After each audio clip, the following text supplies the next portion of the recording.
Namaz 72. Abu Hurayra radiyallahu anhudan риваят. Пайғамбар саллаллаху алейхи вассалам айтады: Сілердің кимиңер үйінен дарат алып алып, намазға жөнөсө, қайтып келер мезгилге чейин намаздын сообу ага бериле берет. Деди да, эки колунун манжаларын бири-бирине киргизип, ал мындай кылбасын, деп кошумчалады. Мустадрак Хаким.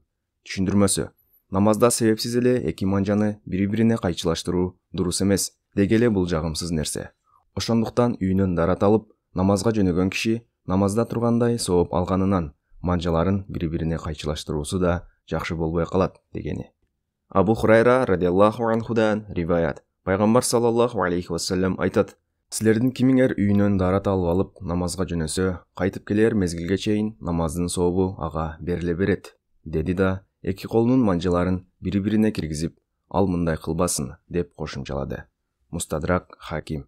Түшүндүрмөсү: намазда себепсиз эле эки манжаны бири-бирине кайчылаштыруу дурус эмес, деги эле бул жагымсыз нерсе. Ошондуктан үйүнөн дарат алып, намазга жөнөгөн киши намазда тургандай сооп алганынан манжаларын бири-бирине кайчылаштыруусу да жакшы болбой калат дегени. Дагы башка бир риваятта бул ачык айкын айтылган.